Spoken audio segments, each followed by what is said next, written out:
ठीक है, इसे मॉरल कोर्जन या मेंटल कोर्जन भी बोला जाता है। नंबर वन, कोई ना कोई एक ऐसा रिलेशनशिप होना चाहिए जिसमें एक पार्टी डोमिनेटिंग पोजीशन में है, दूसरी पार्टी वीकर पोजीशन में है, और डोमिनेटिंग पोजीशन वाली पार्टी अपनी डोमिनेटिंग पोजीशन को यूज कर रही है to obtain an unfair advantage. Sir dominating position कैसी कैसी हो सकती है? एक आदमी दूसरे के ऊपर सामने दिखती हुई अथॉरिटी रख रहा है, जैसे कि बॉस और एम्प्लॉय रिलेशनशिप, ठीक है, या फिर he stands in fiduciary relationship. Sir father और सन रिलेशनशिप आपसी विश्वास वाला रिलेशनशिप होता है, फिड्यूशरी रिलेशनशिप है, ठीक है।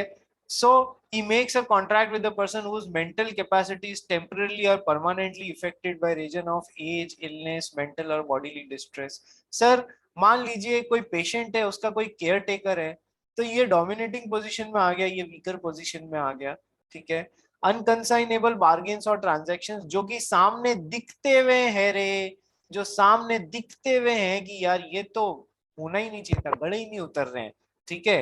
सो अनकंसाइनेबल बार्गेन्स और ट्रांजैक्शंस, ठीक है।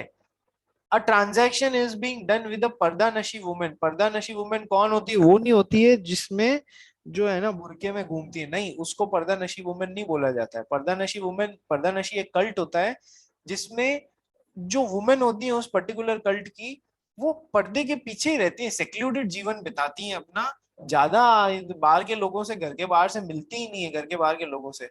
तो ऐसी लेडीज जो होती हैं वो दूसरे लोगों के कहने में होती हैं। तो आप ऐसी लेडीज से यदि कॉन्ट्रैक्ट बनाने जा रहे हो ना, तो भैया बहुत सोच समझ के मानना, नहीं तो पहले से ही मान लिया जाएगा कि आपने अंडर इन्फ्लुएंस से उनकी जमीन खरीदी है।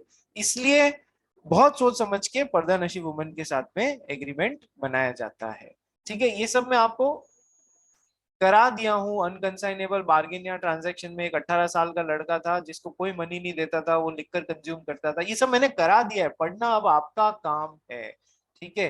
एक ऐसा ट्रांजैक्शन जो ऑर्डिनरी कोर्स ऑफ बिजनेस में है, वो that is not induced by undue influence.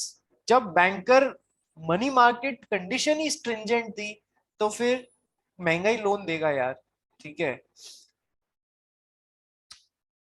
अच्छा, कॉन्सिक्वेंस क्या होते हैं अनड्यू इन्फ्लुएंस के? The contract is either voidable, ठीक है, या तो कॉन्ट्रैक्ट वॉइडेबल होता है, या फिर वो कॉन्ट्रैक्ट क्या होता है, मॉडिफाइड फॉर्म में कोर्ट में एनफोर्स कराया जा सकता है, ठीक है। अच्छा, बर्डन ऑफ प्रूफ किस पे होगा?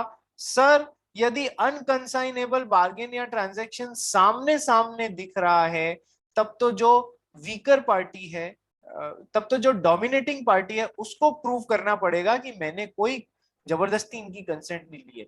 अदरवाइज जिसने, जो अनकंसाइनेबल बार्गेन या ट्रांजैक्शन नहीं है, जो उसमें वीकर पार्टी आरोप लगाती है कि है ना इसने मेरे पे अंडू इन्फ्लुएंस से ये कंसेंट लिए, तो फिर उसको प्रूव करना पड़ेगा। जहां पर सामने दिखते हुए अनकंसाइनेबल बार्गेन्स या ट्रांजैक्शंस हैं, वहां पर तो डोमिनेटिंग पार्टी को प्रूव करना पड़ेगा नहीं मैंने कंसेंट जबरदस्ती नहीं ली है। जहां सामने पता नहीं पड़ रहा है, वहां पर जो आरोप लगा रहा है ना वीकर पार्टी, उसको प्रूव करना पड़ेगा कि मेरी कंसेंट अंडू इन्फ्लुएंस के थ्रू ली गई है।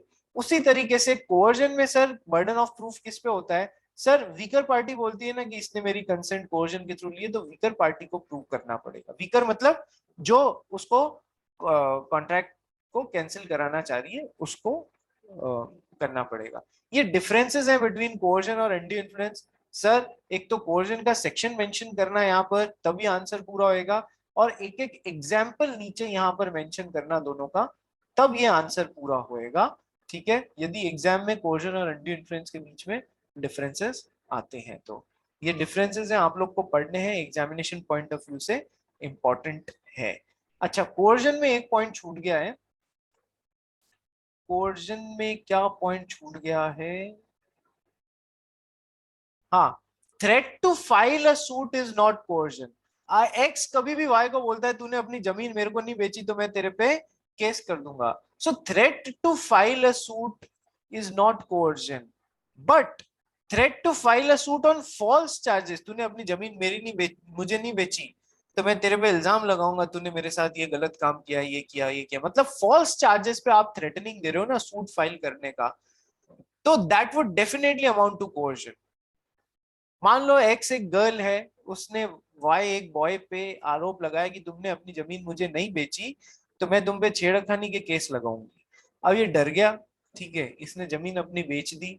तो threat to file a suit on wrong charges it definitely amounts to coercion. But threat to file a suit simply, जहां कोई केस बन रहा है, जहां कोई सिचुएशन बन रही है केस फाइल करने की, वहां पर तुम थ्रेटनिंग दे रहे हो कि तूने सही सही नहीं किया तो मैं केस फाइल करूंगा, तो वो कोई कोर्जन नहीं है। बट ऑन रॉन्ग चार्जेस यदि आप थ्रेटनिंग दे रहे हो सूट फाइल करने का और फिर सामने वाले की कंसेंट ले रहे हो, तो वो डेफिनेटली कोर्जन के दायरे में आती है। ठीक है सर, ये हो गया आपका कोर्जन और अंडर इन्फ्लुएंस। प्लीज ये जो डिफरेंसेस है ना, ये इंपॉर्टेंटली करना, ठीक है। और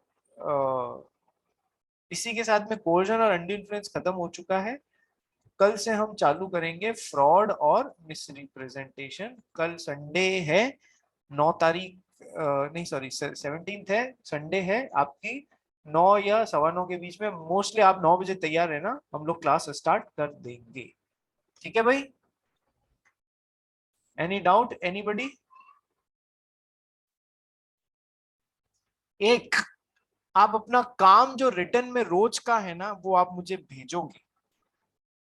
थोड़ा समय आप भी दो यार, आपका टीचर आपके लिए मेहनत कर रहा है, तो थोड़ा समय आप भी दीजिए और अपना काम पूरा कीजिए। ये हाई टाइम है, अब जिसने काम नहीं किया ना, वो फिर खुद को धोखा दे रहा है। ठीक है, सो रिटर्न समरी मुझे रोज सबसे मिलनी चाहिए। मुझे ये बहाना नहीं चाहिए कि सर मैं आज यहाँ गया था, आज वहां गया था, सर मुझे कोई काम हो गया। क्या 24 घंटे में से आधा घंटा आप लोग खुद के लिए नहीं निकाल सकते हो एग्जाम पास करने के लिए?